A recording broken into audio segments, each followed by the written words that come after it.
voir Corinne et Mathieu. Mathieu a 10 ans et il souffre de ce qu'on appelle les troubles obsessionnels compulsifs. Mathieu passe son temps à toucher, tout toucher, retoucher, compter et tout recompter tout au long de la journée. Sa maman ne sait plus comment se comporter avec lui.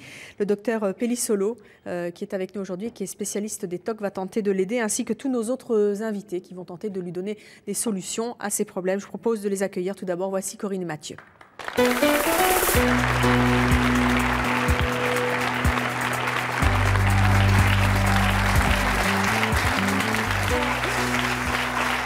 Bonjour à tous les deux.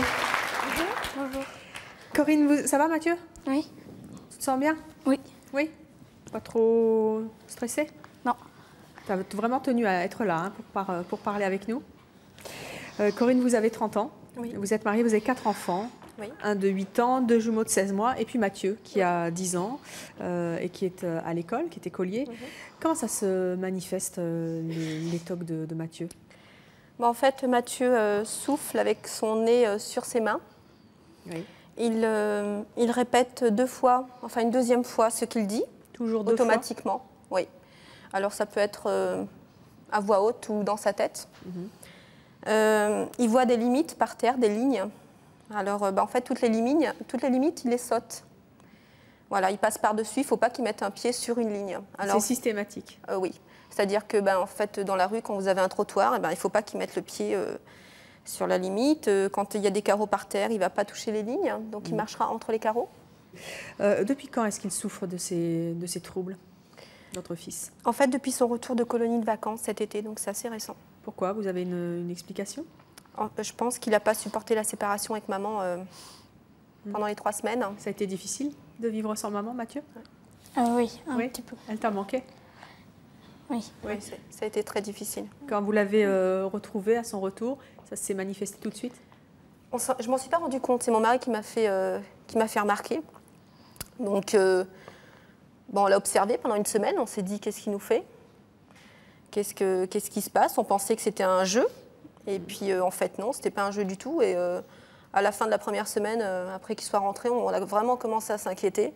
Parce que ça est très vite devenu une obsession. Vous connaissiez les troubles obsessionnels compulsifs? J'ai tout de suite su que c'était des TOC, en fait. Tout de suite? Oui, tout de suite, parce qu'en fait, j'avais entendu parler des TOC. Et j'avais pas mal lu là-dessus. Oui. Donc, de toute façon, c'était clair que c'était une obsession. Comment vous avez réagi quand vous avez compris que c'était des TOC? On a complètement paniqué avec mon mari. Oui. Au bout de la première semaine, à la fin de la première semaine, après son retour, on est allé voir le médecin, le généraliste. Notre médecin de famille. Et donc, tout de suite, en nommant, on a carrément dit, Mathieu a des TOC, qu'est-ce qu'on peut faire? Qu'est-ce qu'il vous a répondu? Tout simplement que là, on ne pouvait pas... Pour lui, on allait un peu trop vite en disant que c'était des TOC. Il fallait que ce soit diagnostiqué. Oui. Et que pour que ce soit diagnostiqué comme des TOC, il fallait que ça dépasse, que Mathieu fasse ses manies en fait plus de 2 heures de temps par jour. Il fallait que ça gêne le quotidien. C'est le cas? Oui, oui, oui. Mais bon, pour quantifier, franchement... c'est difficile. Oui, c'est forcément plus de 2 heures. Qu'est-ce que ça l'empêche? Qu'est-ce que ça vous empêche de faire au quotidien? Un tas de choses. En ce moment, il est dans une période d'accalmie. Donc, on souffle. Mais de janvier à février, jusqu'à fin février, début mars, on a vécu l'enfer à la maison. Qu'est-ce que c'est l'enfer à la maison? C'est-à-dire que Mathieu était complètement obsédé par... il touche et retouche automatiquement aussi... tout ce qui touche, par exemple, tout ce qu'il va toucher avec la main droite, il va le retoucher avec la main gauche automatiquement. Au niveau du genou, s'il cogne quelque chose, il va falloir qu'il cogne avec l'autre genou. En fait, il retouche avec le membre opposé. C'est agaçant ou c'est handicapant? Nerveusement, c'est difficile à supporter pour mon mari et moi parce que déjà, rien que de le voir faire, il est dans ses obsessions, hein, il est dans son petit monde à lui. Vous avez un sentiment d'impuissance? Complètement. Mathieu, tu entends ta maman? Tu te rends compte de tout ce que tu fais? Tu te rends compte que c'est difficile? Oui. Oui. C'est difficile pour toi? Oui. Oui. À quoi tu penses quand tu touches, tu retouches, tu comptes, tu recomptes? Que je me sens obligée de le faire. Tu te sens obligée? Tu ne peux pas faire autrement? Non. Des fois, tu te dis, j'ai pas envie de le faire? Non. Tu le fais? Oui. Et c'est quoi? C'est une obligation? C'est une pulsion? Comment ça se passe? commence à me faire des petites fourmis. Où ça? Tout ce que je touche avec n'importe quel membre, ça commence à me faire des fourmis. Et pour calmer ça, je dois retoucher. C'est fatigant? Oui. C'est énervant? Oui. Oui. En fait, tu répètes les phrases dans ta tête avant de répondre, c'est ça? Oui. Comment ça se passe? Parfois, je le répète une deuxième fois. Parfois, je le fais dans la tête. Et si jamais tu répètes pas, et si jamais tu refais pas les gestes, qu'est-ce qui se passe? Automatiquement, une crise d'angoisse. J'ai l'impression qu'on m'appuie dessus. Quel endroit? Sur le thorax. J'arrive pas très bien à respirer. Docteur, vous vouliez intervenir? Je vous ai entendu. Non, je crois que vous avez posé la bonne question. Donc, quand on parle de troubles obsessionnels compulsifs, on parle de obsession et de compulsion. Je crois que Mathieu a très très bien décrit, et je crois que c'est important pour l'explication, que la compulsion est quelque chose qui échappe complètement. Et quand tu dis les fourmis, je crois que c'est très clair. Hein. Enfin, on a tous eu par moment l'impression d'avoir une pulsion pour faire quelque chose. On arrive à se retenir. Toi, tu n'arrives pas à te retenir. Et c'est là-dessus qu'il faut se battre. Alors, les obsessions derrière, je ne sais pas s'il y en a, je ne sais pas comment elles sont, je crois que ce serait difficile d'en parler ici, mais ce qu'il faut bien comprendre, c'est que la compulsion cherche à calmer l'anxiété, et quand la compulsion n'est pas réalisée, il y a une attaque d'angoisse qui est très forte. Et je crois que c'est ça qu'il faut dire, parce que l'angoisse des gens qui ont des maladies obsessionnelles est très très très forte. Est-ce qu'on a tous des obsessions à différents degrés? Vous savez, des fois, on va vérifier 3 fois si on a bien fermé la porte. Est-ce qu'on a tous ça en nous à différents degrés? Bien sûr, on a tous, à certains moments en tout cas, des conduites un petit peu répétitives ou un petit peu rassurantes. On a tous des manies à certains degrés, on a tous des superstitions dans certains cas. Ce que les enfants ont dans leur développement normal, c'est souvent des petites choses. Et c'est pour ça que les psychiatres souvent ont tendance à dire il faut attendre, on va voir. Et ce qui n'est pas forcément une bonne chose, mais préfèrent attendre avant de dire c'est une maladie grave, parce que ce n'est pas forcément rassurant. Par contre, il faut s'en occuper. Et le degré de sévérité, il est compliqué à évaluer. Ce n'est pas seulement le temps passé, c'est aussi beaucoup la souffrance quand même. Et je crois que la souffrance, elle est évidente. Ça s'explique, et en tout cas, ça peut se soigner.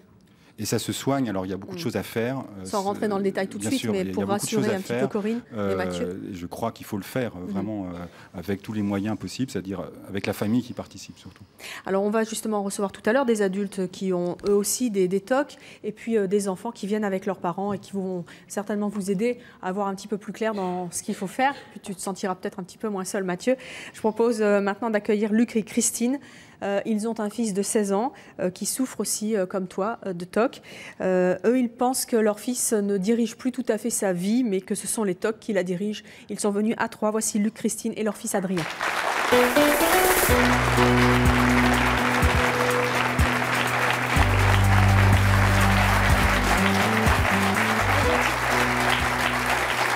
Bonjour à tous les 3. Merci d'être là. Ça va, Adrien? Ça va, ça va. Ouais. Pas trop stressé? Un peu, Mathieu disait qu'il était un petit peu angoissé. Ça va. Mais tu as toi aussi vraiment tenu à venir parler avec nous, même si ce n'est pas toujours facile et un petit peu angoissant de toute manière pour tout le monde d'être sur un plateau de télévision.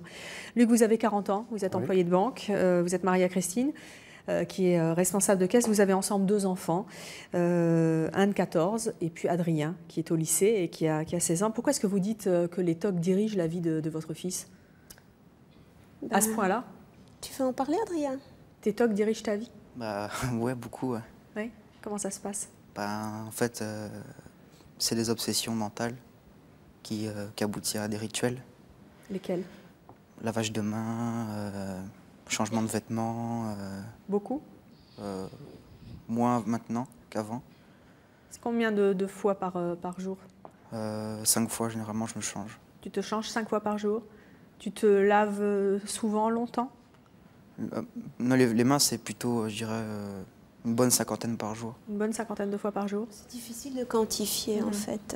Ça te prend beaucoup de temps par jour, toutes ces obsessions? Ouais, parce qu'en fait, ça dirige ma vie entière, puisque, en fait, c'est des obsessions qui sont là 7 jours sur 7, 24 heures sur 24. Tout le temps? Ouais, tout le temps. Dans ta tête, c'est tout le temps? Tout le temps, ouais. Quand tu te laves les mains, c'est comment? Ça va vite? Ouais, ça va vite, ouais. Très vite? Ouais. Tu t'essuies avec une serviette? Non, sur mes vêtements. Sur tes vêtements? Pourquoi pas une serviette? Pour empêcher que, justement, je recommence de me relaver les mains. Comment ça? Je sais pas, par exemple, si la serviette ou le rebord est contaminé... Ça t'obligerait à à recommencer, mais pas avec les vêtements. Non. Et tu as peur de quel type de contamination? J'ai pas envie de le dire. Comment? J'ai pas envie de le dire. Tu ne veux pas? Tu ne peux pas? Non, j'ai pas envie. Ouais, je peux pas et je ne veux Et pas. tu veux pas? Ouais. D'accord. Tu fais ce que tu veux, hein, de toute manière. Hein. Tu nous parles de ce que tu veux et tu fais comme tu le sens sur le plateau. Je veux que tu te sentes à l'aise.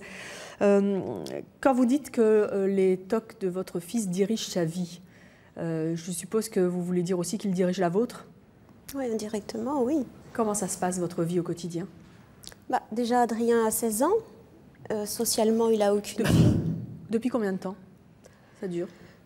En fait, Adrien s'est caché pendant 1 an et demi, on va dire, où il faisait ses rituels dans son coin. Oui. Il passait un temps fou dans la salle de bain. Vous vous demandiez ce qui se passait? On se demandait ce qui se passait. Il trouvait toujours une excuse. Puis la vie faisant, on n'est pas non plus polarisé forcément derrière la porte de la salle de bain. Et au mois de juin, il était déjà suivi par une psychologue non comportementaliste. Et au mois de juin, on avait remarqué qu'il se lavait beaucoup les mains. Je lui en avais parlé à cette psychologue qui m'a dit « Vous vous inquiétez trop, arrêtez, vous allez passer votre angoisse à votre fils. Bon. Il est parti 2 mois en vacances dans la famille, où là, il avait des comportements bizarres. Lesquels? Et en septembre, là, rien n'allait plus. Quoi. Quel comportement bizarre? Toujours cette salle de bain. Il mettait de l'eau partout, il passait un temps fou, il se changeait beaucoup. Il avait toujours les mains comme ça, très raides, pour ne pas toucher les choses. Mais ça, on ne savait pas. Et puisque tu as du mal à toucher les objets, hein, par peur d'être contaminé, est-ce que le contact avec vous se fait facilement? Avec moi, pas du tout. Dire que depuis, je dirais, oui, après les vacances, en septembre, quand je suis près de lui, même des fois, il est assis comme ça, il ne s'en aperçoit pas. Je suis à 10 cm de lui, et dès qu'il s'aperçoit que je suis à côté, il fait un écart énorme. De quoi tu as peur? En fait, parce que comme je suis... donc je me lave beaucoup les mains, je me lave énormément. J'estime qu'il ne fallait pas que mon père, qui n'ont pas une hygiène pas assez importante. Juste ton papa? Ma sœur parfois aussi. Ta sœur? Et ma mère, c'est assez rare. Mais un ça peu arrive. moins. Ouais. Qu'est-ce que vous ressentez en tant que papa? C'est-à-dire qu'au début, on se pose la question, dire pourquoi. En plus, c'est vrai que dans la famille, c'est moi qui a le plus, ou c'est le plus fort, quoi. Mais on se pose la question, effectivement, à savoir pourquoi moi. Et d'un seul coup, comme ça, pourquoi il s'écarte? Parce que bon, je me lave comme tout le monde. On a discuté ensemble. Moi, je me lave, lui aussi. Donc tout le monde se lave. Donc il n'y a pas de raison que moi, je sois plus sale que les autres. En plus, je lui ai expliqué ce qu'était réellement la contamination, parce que je travaille un peu dans ce milieu-là. Et ça n'a rien changé, quoi.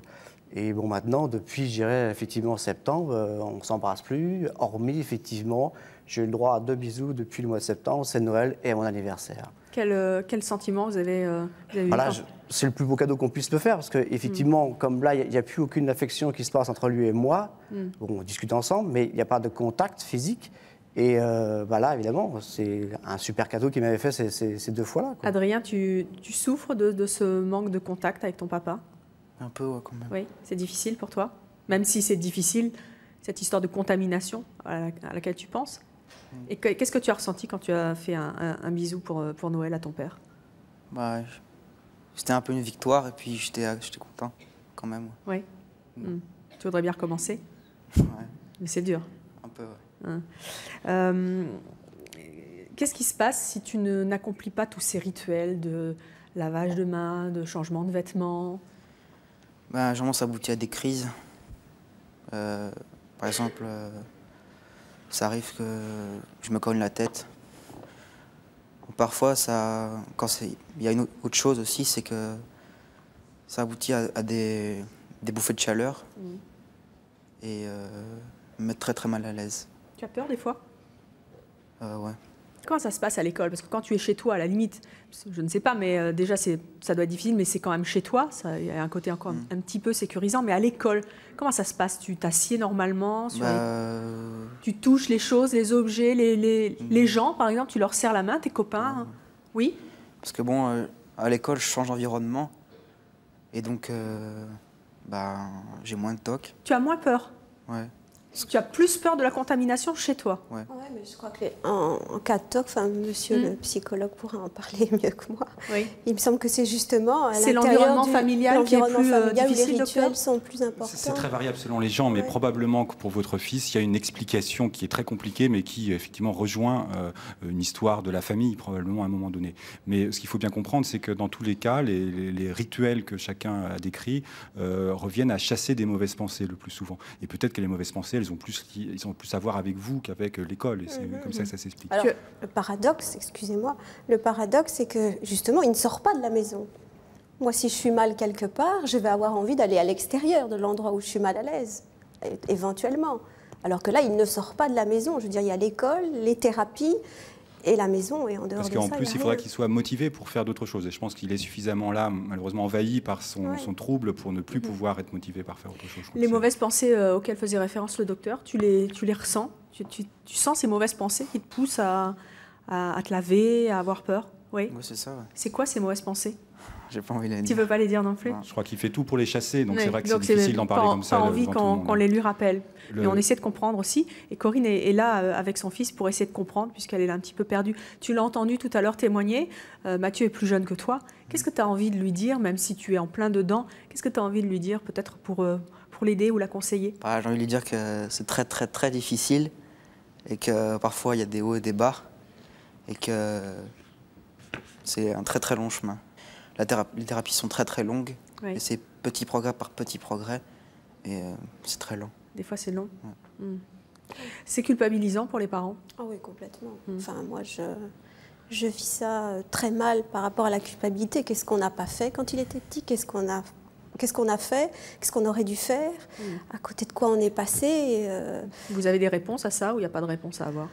Non, il n'y a pas de réponse. Et je crois qu'Adrien a tellement besoin d'aide qu'il faut absolument mettre notre culpabilité de côté. Sinon, nous, on va pas tenir le coup. Et, Ça vous bouffe un peu? Ah ben, ça bouffe complètement. Je veux dire, ça bouffe tout l'équilibre d'une famille. Hein. Vos autres Le enfants rapport aussi de sont... couple, la sœur est complètement stressée.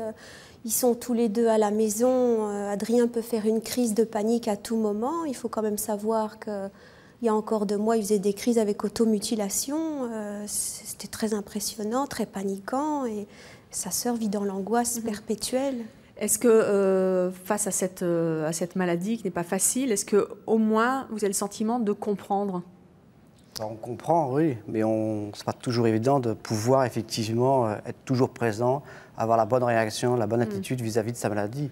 Nous allons accueillir maintenant Maryse, c'est notre prochaine invitée. Son fils a souffert de TOC durant 3 ans, entre 13 et 16 ans.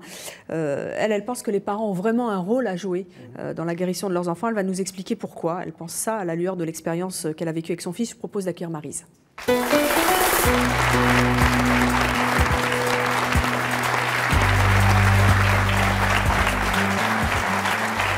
Maryse, bonjour, vous avez 46 ans, vous êtes mariée, vous êtes enseignante et vous avez 3 enfants, dont un qui a souffert de TOC.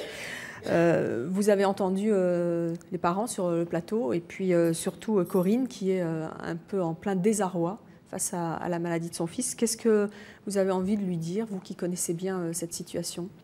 Ben, on peut s'en sortir puisque nous en sommes sortis avec mon fils, quoi.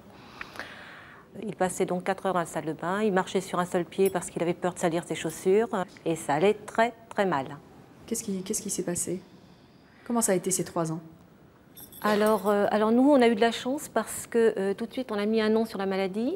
Oui. Et on a été orienté donc vers un psychothérapeute et un pédopsychiatre qui tout de suite nous ont diagnostiqué la maladie et l'ont soigné donc comme il fallait. Soigné comment? Traitement chimique et une psychothérapie. Quoi, on m'a dit que vous étiez très très ému dans les coulisses, les petites larmes perlées sur vos joues en entendant le récit de nos jeunes invités et des parents qui sont sur le plateau. Ça fait combien de temps que votre fils s'en est sorti? Disons que ça fait 1 an, on ne peut pas dire 1 an et demi grosso modo, parce qu'il y a toujours des petites choses qui restent. Qui reviennent. Voilà, quoi. Ça vous a rappelé, les récits de nos invités, ça vous a rappelé des mauvais souvenirs? Oui. Donc ça se présentait comme ça aussi, hein, parce que Gaëtan, il avait peur de la saleté, il passait 4 heures à la salle de bain, comme je vous disais. Ensuite, mais en plus, Gaëtan, il avait des rituels, ou des tics, je ne sais pas comment... Et des rituels d'automutilation aussi, puisqu'il se frappait 2 fois sur l'estomac, il se frappait donc 2 fois sur les mains, et il saluait 2 fois, toujours 2 fois. Et si jamais vous l'interrompiez dans ces rituels, il recommençait, mais toujours à une puissance de 2. Adrien aussi, toi, l'automutilation, tu as connu, tu connais encore? Beaucoup moins qu'avant. Beaucoup moins. Ouais. Qu'est-ce que tu ressens quand tu dois faire ça? C'est une pulsion aussi? Ouais. Ouais. Ça me calme. Ça te calme? Un peu. Pourtant, ça fait mal. Tu ressens le mal? Ouais. Ouais. Mais je sais pas, un peu, ça me calme un peu dans un sens où une fois avoir fait cette mutilation et la crise, parce que c'est lié. Et qu'est-ce qui te fait arrêter? C'est le mal que tu ressens ou c'est le Non, fait que... c'est le temps. C'est le temps. Tu l'as fait, donc ça va mieux. Mais il faut le faire. Et pourtant, tu as tout à fait conscience de ce que tu fais. Et c'est ça qui doit être difficile aussi, je suppose, et douloureux en plus pour les parents. Vous nous avez dit que vous pensiez que les parents étaient très importants dans la guérison de leurs enfants. Quel rôle vous avez joué, vous, dans la guérison de votre fils? Tout d'abord, quand j'ai vu la maladie, quand on a vu que ça nous tombait dessus, moi j'en ai parlé à tout le monde. Alors je crois que... Il faut parler. Oui, ma thérapie à moi, personnellement, parce que c'était d'en parler, mais alors je crois que tout le monde était au courant. Quoi. Le boulanger, tout le monde... Vous n'avez jamais eu, entre guillemets, honte? Ah non, non, non, non, non. Face à l'incompréhension des gens quand quelqu'un exécute un rituel qui a l'air saugrenu, bizarre. Non, non, moi je ne pensais qu'à une seule chose, il fallait que Gaëtan se sorte de là. Déjà, donc, quand il est revenu, c'était au fin juillet. Et on se demandait s'il allait pouvoir être scolarisé ou pas.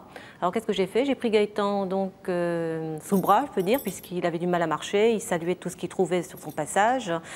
Et on s'est présenté donc devant la directrice. Elle était étonnée. Elle m'a donné la liste des professeurs. Et je suis allée voir chaque professeur.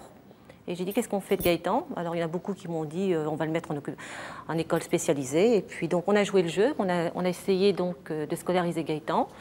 Et il avait 2 petits copains. On a expliqué aussi à toute la classe qu'est-ce qui se passait. Et 2 petits copains à lui donc l'ont aidé, venaient le chercher pour l'amener à l'école. Et il a pu donc suivre une scolarité normale.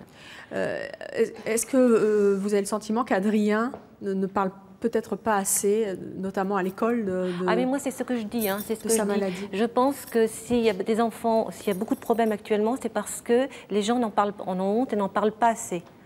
Il faut en parler, parce que c'est en parlant que les gens, donc, que l'extérieur peut comprendre. Et ça apaise? Ah, ça apaise, oui. Ça a apaisé votre fils? Et ça a apaisé Gaëtan aussi, parce qu'il faisait donc ses rituels en classe, mais il les faisait sans appréhension, puisque tout le monde était au courant. Et c'était lui qui était d'accord pour que tout le monde soit au courant. Qu'est-ce que tu en penses, Adrien? C'est très très difficile.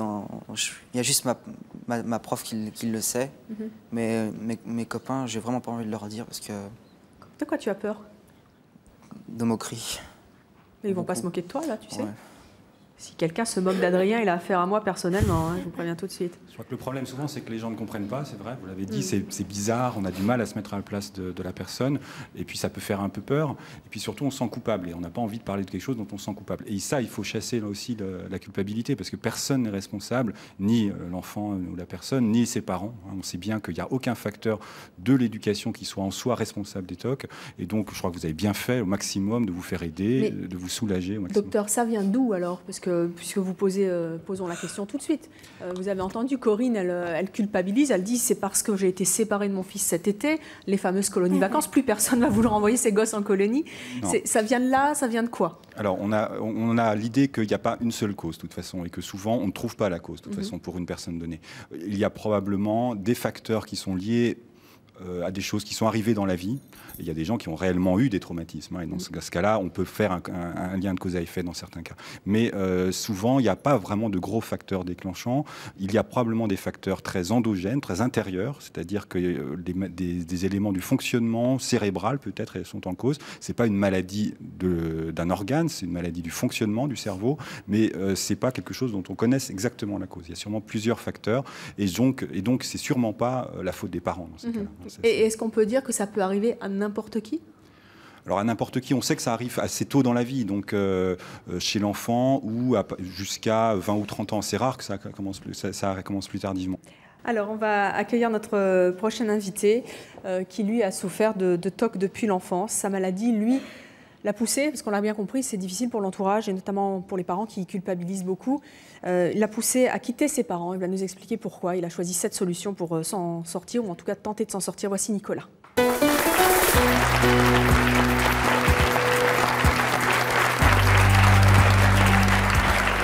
Nicolas, bonjour.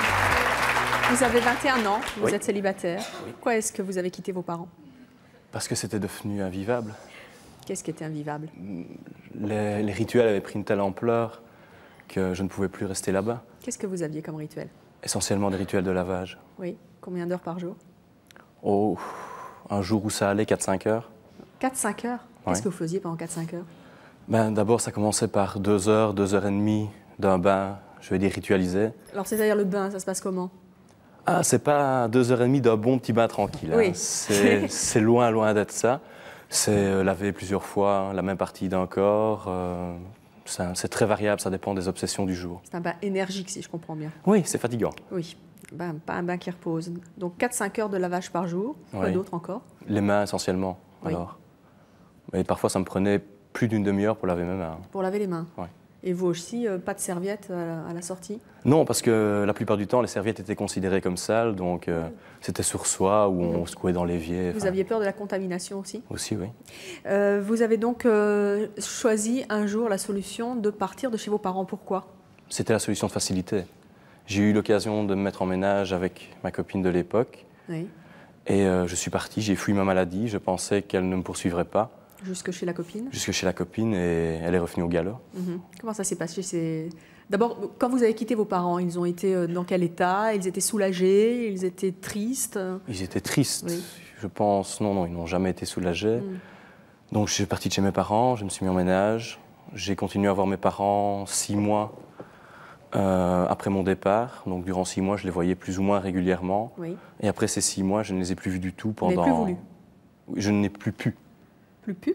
Non, Pourquoi? ils étaient, ça peut paraître dur à dire, mais ils étaient sales. C'est terrible, Pourtant, ça. j'adore mes parents. Ça fait maintenant 4 mois que je les revois, je les ai revus pour Noël. Et je les adore, mais je ne pouvais plus les voir. Ils sont propres? Ils sont plus propres, là? Ils sont propres, oui. Ils sont très, très propres. Bien sûr. Mais qu'est-ce que vous ressentiez quand ça a dû être terrible pour vous de prendre la décision de ne plus les voir parce qu'ils étaient sales? Ça a été très dur. C'est clair. Être loin de chez soi. Actuellement, ça fait 5 ans que je n'ai pas mis, non, 4 ans et demi que je n'ai pas mis un pied au domicile de mes parents. Mais racontez-moi, j'arrive pas bien à comprendre. Vous disiez, mes parents étaient sales, donc j'ai plus voulu les voir. Mais en même temps, vous saviez que c'était pas vrai. Comment vous avez géré cette dualité? Vous le saviez sans le savoir? C'est comme toutes les obsessions, on sait qu'elles ne sont pas réellement fondées, mais on ne peut pas aller à l'encontre. Si on ne se soigne pas, on ne peut pas aller à l'encontre des obsessions. Donc vous avez habité chez votre ami, mais pas tout à fait chez votre ami à un moment? Oui. Je crois que vous êtes allé habiter où ça? Dans le fond de son jardin. Dans le fond du jardin? Dans la cabane? Non, sous une tonnelle. Sous une tonnelle? Oui. Oui. Et en Belgique, ce mois-là, on a eu... Ça a duré 3 mois. C'était l'été, rassurez-moi. Non. Bon, d'accord. Ça a été août, septembre, octobre et début novembre. Bien. Début novembre, les nuits sont fraîches. Oui. On a eu le mois de septembre le plus pluvieux depuis 1870 et des. Non, c'était pas très gai. Donc j'ai habité le jour où elle m'a laissé tomber. J'ai pas pu surmonter le fait qu'elle me laissait tomber. Mes tocs ont augmenté ce jour-là et j'ai pas pu faire face. Donc je me suis réfugié dans le fond de son jardin parce que c'est le seul endroit sur Terre où je pouvais encore me sentir plus ou moins bien. Elle vous a quitté à cause de vos tocs ou pour une raison Je pense que c'est essentiellement à cause de mes tocs. C'était dur à vivre aussi pour elle? C'était totalement invivable à vivre pour elle. D'ailleurs, à l'heure actuelle, je saurais en parler, mais je ne saurais pas en parler devant les caméras, etc. Parce que ce que je lui ai fait subir, quand j'y réfléchis maintenant, je suis vraiment gêné. Il n'y a pas un jour où je ne m'en veux pas. Et je pense qu'elle a compris pourtant. J'espère. Donc vous avez vécu dans son jardin? Oui. Qu'est-ce qui vous a sauvé, entre guillemets, la vie? Qui vous a sauvé la vie? La personne qui m'a maintenu en vie, c'est mon ex-belle-mère qui m'a apporté à manger tous les jours, etc. Qu'est-ce que vous faisiez sous cette tonnelle? J'attendais. Je ne sais pas exactement ce que j'attendais, mais j'attendais.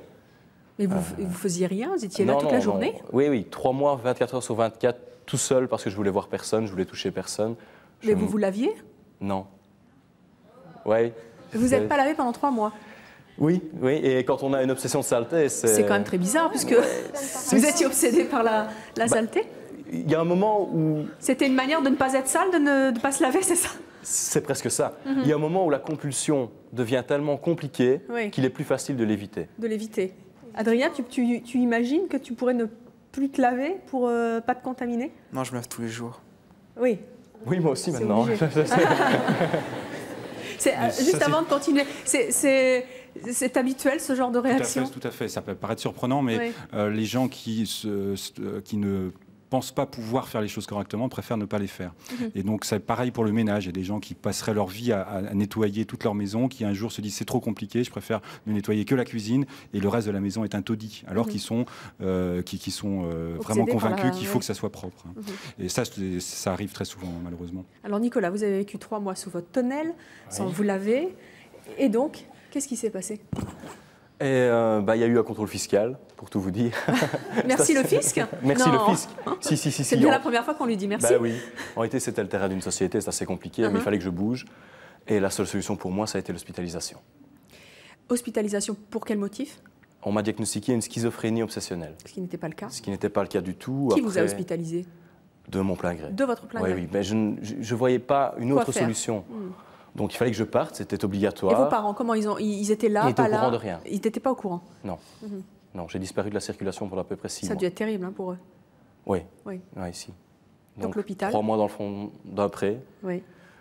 1 mois à l'hôpital psychiatrique dans un service de pathologie assez lourde quand même, donc avec les schizophrènes. J'ai pari tous les jours. Je suis sorti. Oui. J'ai loué un appartement. J'habitais pendant 1 mois tout seul, mais vraiment tout seul.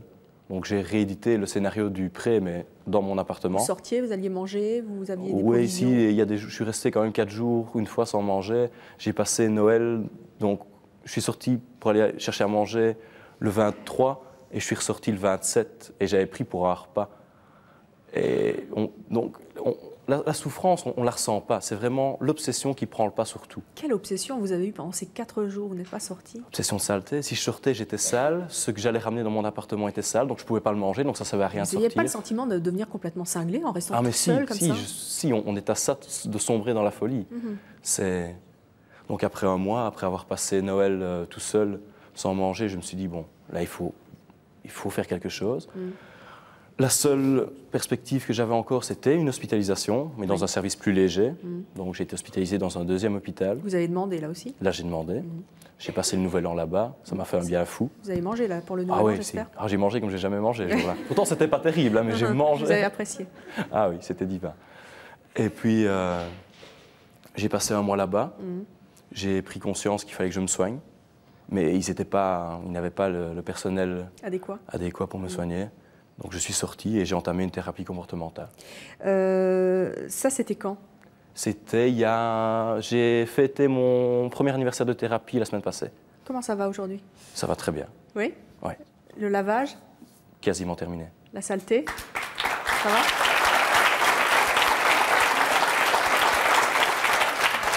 Nous allons à présent accueillir Henri et Isabelle. Henri a toujours soutenu sa femme durant les 5 années où elle a souffert de troubles obsessionnels. Aujourd'hui, Isabelle est guérie, mais Henri, lui, garde encore les séquelles de cette période. Je vous propose de les accueillir tous les deux.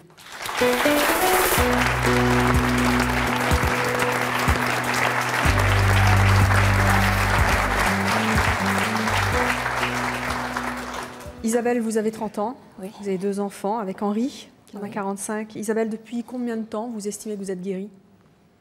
À peu près 1 an. Un an, oui. Vous avez été malade combien de temps? 5-6 ans. 5-6 ans. Ça vous a pris tard, vous? Oui, oui. À quel âge, donc? La trentaine? Non, Vous avez 30 ans, donc vers 25, 25 ans, oui. c'est ça? Oui, oui. Comment c'était, il y a encore 1 an, votre vie, tous les deux? Henri, vous vous souvenez bien? Tout a commencé, il faut savoir, tout a commencé dans un train. J'ai pris un train, je prenais souvent le train avant. Je suis allée dans la toilette et là, ça sentait le pipi. Vraiment, tout s'est déclenché comme ça. Comme ça? Comme ça. Pourtant, c'était pas la première fois que vous tombiez sur des toilettes pas très propres? Non, mais bon, là, ça s'est déclenché comme ça. Et qu'est-ce qui s'est déclenché tout d'un coup? À partir de là, j'ai plus voulu voir personne. Moi, dans mon entourage, j'ai beaucoup de personnes qui prennent le train. Donc, chaque fois qu'on venait chez moi, il fallait tout nettoyer Je ne touchais plus rien. Je ne savais plus toucher mes portes, je les touchais avec mes pieds ou avec mes coudes. Je marchais le long des murs, je ne touchais plus les murs, je marchais comme ça chaque fois.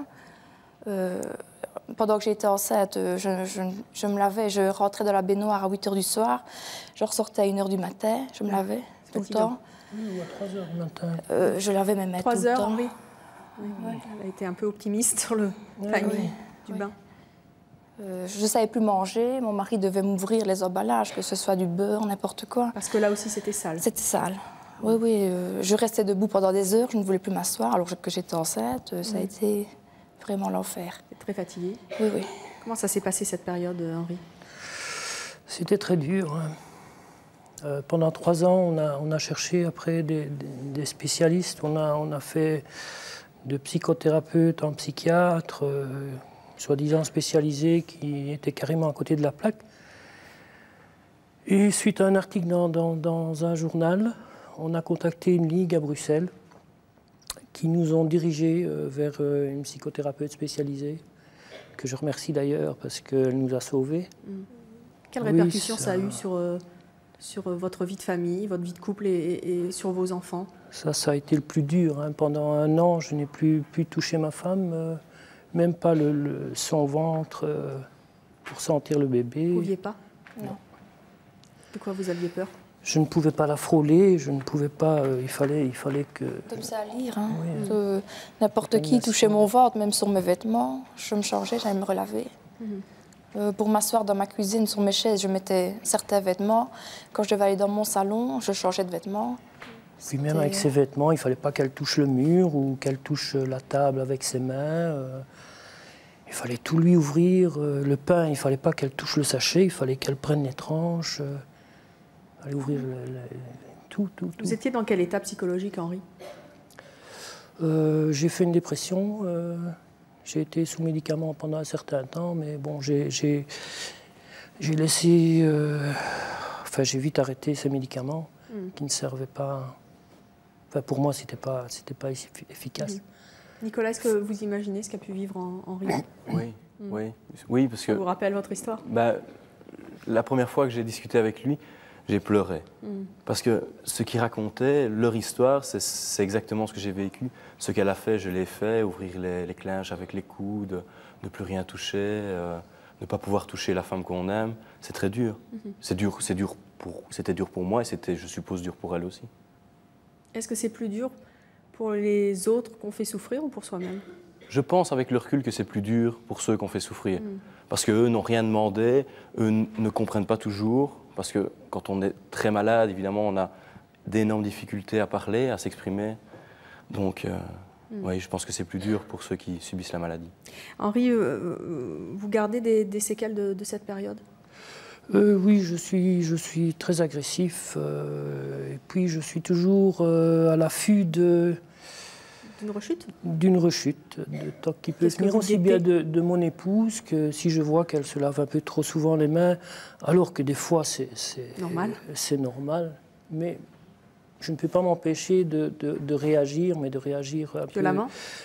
Pas violemment, mais... Pas de manière agressive, je veux dire. Oui, voilà, exactement. Docteur, il faut faire attention quand on est un proche du stress qu'on peut procurer aux autres en ayant peur de la rechute ou c'est difficile de savoir comment il faut faire. Hein. Bien sûr, et c'est une grande partie en fait, du soutien que les médecins peuvent apporter, c'est aussi d'aider les proches, à savoir comment faire, réagir. À savoir comment faire, c'est-à-dire pour d'une part résister à la pression, c'est une pression importante sur l'entourage, effectivement, et surtout éviter d'aggraver les choses, d'aggraver les choses chez la patiente. Et je crois que là, vous avez résisté, vous avez passé une période vraiment de dépression tous les deux et d'usure, et ça, on voit ça très souvent, d'épuisement physique. Il y a une fatigue énorme chez les gens qui ont des troubles obsessionnels parce que ça pompe énormément d'énergie et ça pompe le moral, et une des complications, c'est effectivement la dépression. Et je crois que dans ce cas-là, il faut à tout prix se faire aider. Et je crois que là, vous avez passé le plus dur et ça serait dommage de rester dans l'idée que ça va revenir, parce que je pense que si le traitement est prolongé, s'il y a un suivi, il n'y a pas de raison que ça revienne, et il vaut mieux penser ensuite à votre avenir et à des choses qui seraient plus harmonieuses pour l'avenir, évidemment. Luc et Christine, comment ça se passe, vous, dans votre vie de couple? Vous avez été très affectés tous les deux. Est-ce que vous êtes entièrement mobilisés pour Adrien? Est-ce que vous vous oubliez tous les deux? Oui, complètement. Je veux dire, étant donné qu'Adrien est constamment avec nous, et qu'Adrien a beaucoup de besoins. Besoin d'être rassuré sans arrêt. Besoin de se cacher dans un coin parce qu'il a entendu quelque chose qui le perturbe. Il a besoin d'aller dans un coin de la maison. Enfin, on a très peu d'intimité. Enfin, on a l'impression d'avoir un enfant de 5 ans, quoi. C'est-à-dire, bon, il a la maturité d'un enfant de 16 ans, mais par ses besoins, on a l'impression d'avoir un petit enfant autour de nous, avec nous, quoi. Alors bon, on avait 24 ans quand il est né, on en a 40. On n'a plus nécessairement la même énergie non plus. Et bon, ça pompe l'énergie de quelqu'un qui va bien, ça pompe le moral de quelqu'un qui va bien, de voir cette souffrance et de ne pas pouvoir aider, quoi. Parce que malgré tout, qu'est-ce qu'on peut faire? Ça va, Adrien, toujours? Oui. Bon. On va accueillir maintenant Anna et sa fille Stéphanie. Ses enfants étaient jeunes quand ces troubles obsessionnels ont débuté. Elle dit qu'elle a fait vivre un enfer à ses enfants. Et là aussi, les répercussions sur les enfants ne sont pas évidentes. Je vous propose de les accueillir toutes les deux, Anna et sa fille Stéphanie.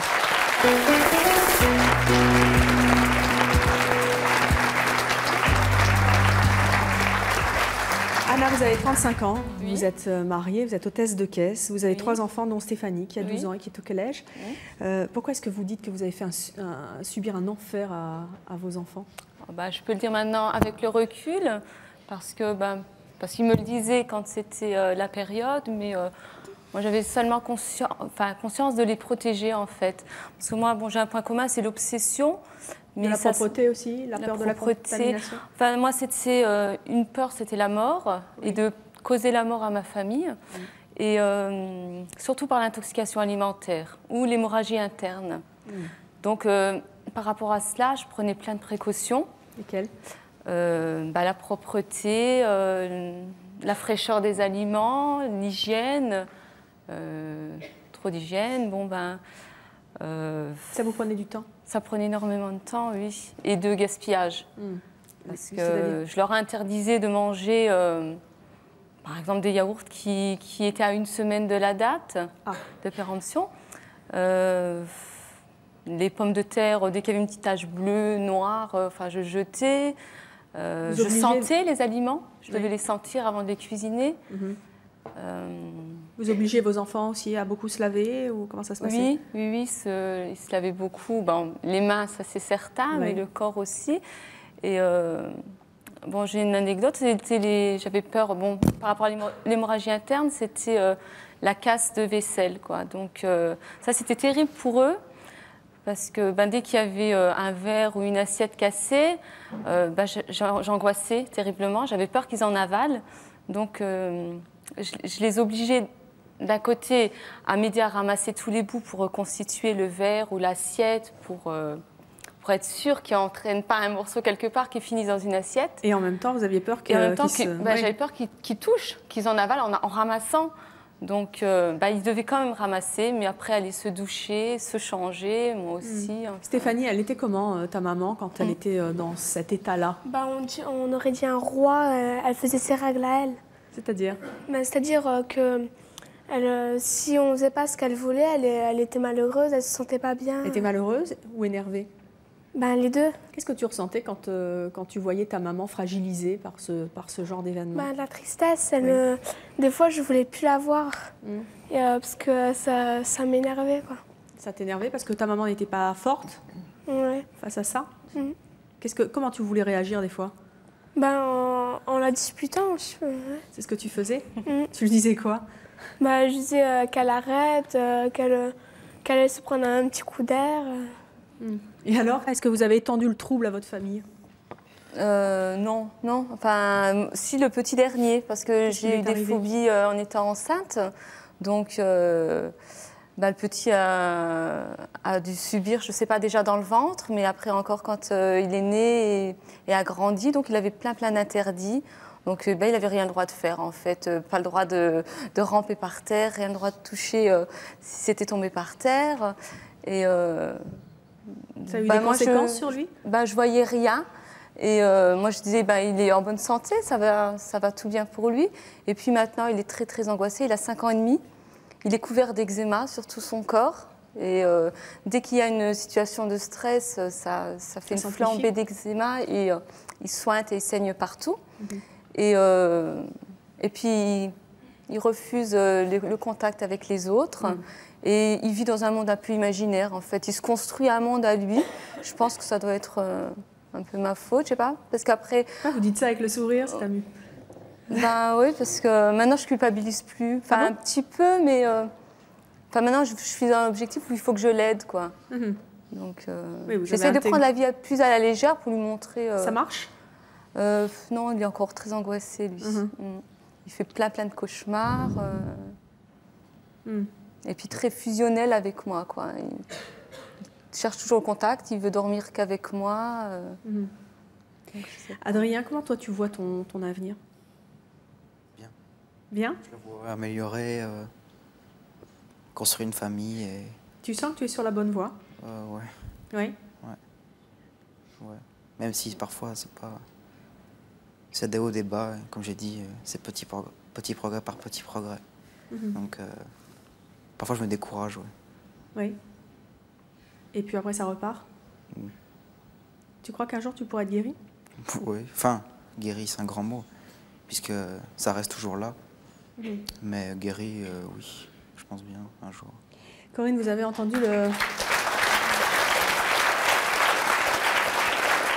témoignage de ses parents, de ses anciens malades, on peut les appeler comme ça, docteur, même si vous avez dit que tout était encore fragile. Qu'est-ce que ça vous inspire comme réflexion? Est-ce que ça vous aide? Est-ce que ça vous rassure un peu? Pas du tout. D'accord. Non, enfin, ça me rassure le témoignage de Nicolas et la dame. De Maryse. Mais je m'inquiète beaucoup parce qu'en fait, nous, on en est au début. Vous dites que c'est long? Oui, je me pose énormément de questions parce qu'en fait, nous, on guette la prochaine manie, on en est là, actuellement. C'est-à-dire que les manies de Mathieu arrivent, elles durent à peu près 2-3 semaines. Il y en a certaines jusqu'à un mois, ça va. Elles disparaissent, mais automatiquement, il y en a une autre qui arrive. Donc, dès qu'il y en a une qui disparaît, on se dit ouf, ça s'en va. Et alors qu'en fait, non, ça continue. Là, on est dans une accalmie. Donc, il y a jusqu'à peu près 2 semaines, on se disait finalement, c'est peut-être fini, quoi. C'est arrivé, et puis c'est peut-être juste une passe. Parce qu'on nous avait dit qu'effectivement, ça pouvait ne pas durer finalement. Mais bon, les tocs restent. Il y a toujours une base qui reste, quoi. Le fait que nos invités s'en soient sortis, même si ça a été long, ça ne vous donne pas un peu d'espoir, parce que de toute manière, vous y êtes. Oui, tout à fait. C'est vrai que quand on voit Nicolas, on se dit, on espère, quoi, on espère. Mais bon, pour l'instant, il n'est pas pris en charge, Mathieu. Je veux dire, nous, on n'a rien encore. Bonne porte, ça c'est vraiment important, et c'est un peu le chemin de croix, c'est d'arriver à trouver le bon médecin qui diagnostique, évidemment, et qui vous donne le bon médicament, parce que ça ne marche pas toujours au premier, contrairement au fils de madame, et qui vous donne le bon psychologue avec qui vous allez faire la bonne thérapie. Et tout ça, ça prend du temps. Et ça, c'est très angoissant. Nous, on en est au diagnostic, en fait. Et on a rendez-vous avec un pédopsychiatre fin mai. Il faut savoir que quand on prend des rendez-vous, c'est très, très long, l'attente. Et que, justement, moi, je voulais revenir là-dessus, en fait, c'est que on se rend compte avec Mathieu, à chaque fois qu'il y a une nouvelle manie qui s'installe, c'est que on arrive à les stopper maintenant. C'est-à-dire qu'en fait, la thérapie, tout ça, on le fait nous-mêmes à la maison, quoi.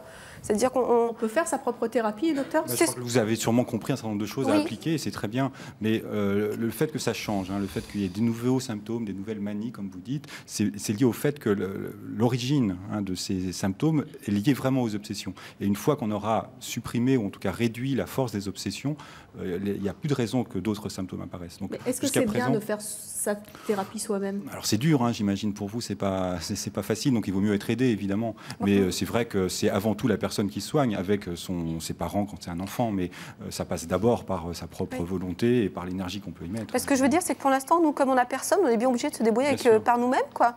Donc finalement, on observe beaucoup Mathieu, on essaie de comprendre, on passe notre temps à essayer de décortiquer son comportement, de comprendre, d'essayer de voir à quel moment il fait plus de tocs, à quel moment il en a moins, ça va, ça vient, on observe beaucoup.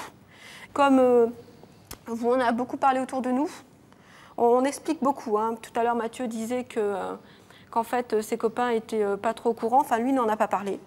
Mais moi, tout de suite, il y a eu des questions par rapport à ses petits copains. Un petit copain, un jour, sur le trajet de l'école, il avait la manie de pincer les fesses. Donc, je veux dire, il y a des tocs comme ça que Il faisait le galop du cheval aussi. Il y a des choses qui étaient trop visibles ou qu'on ne pouvait pas accepter. Je veux dire, bon, le reste, on ne peut pas l'accepter non plus, mais là, on avait peur que ça cause vraiment trop de problèmes par rapport aux autres, dans ses relations avec les autres. Donc ça, on a dit stop tout de suite. Mais il faut dire une chose aussi, c'est que ça a fonctionné aussi, parce qu'on l'a senti arriver. Quand on les sent arriver, quand on est là tout de suite, quand la manie la répète 2-3 fois, quand c'est pas plus, c'est qu'on est là au bon moment, on arrive à dire stop, et en fait, on s'est rendu compte que ça marchait. En fait, il la développait pas. Ça évite que le réflexe s'installe. C'est très bien. C'est très bien. Tout à fait. On s'est rendu compte de ça. Donc maintenant, on épie beaucoup, on observe et comme je vous dis, on la guette. Donc nous, en fait, on essaie de voir tout seul en attendant d'avoir ce rendez-vous avec ce fameux pédiatre. Nul doute que le docteur Pellissolo, de toute manière, saura vous donner les bonnes adresses. Peut-être faire, qui sait, je le souhaite, accélérer un petit peu les démarches et les procédures auprès de ses confrères. Merci d'être venu sur le plateau de C'est mon choix, Adrien, Mathieu. On croise les doigts pour vous. Et en tout cas, merci d'être venu sur le plateau de C'est mon choix. Et encore un message aux copains qui demain auront regardé l'émission. Aidez-les parce qu'ils en ont besoin. Merci à tous nos autres invités d'être venus témoigner sur le plateau de l'émission. Merci à vous, docteur. Merci à notre public et à vous de nous avoir suivis comme chaque jour. À bientôt.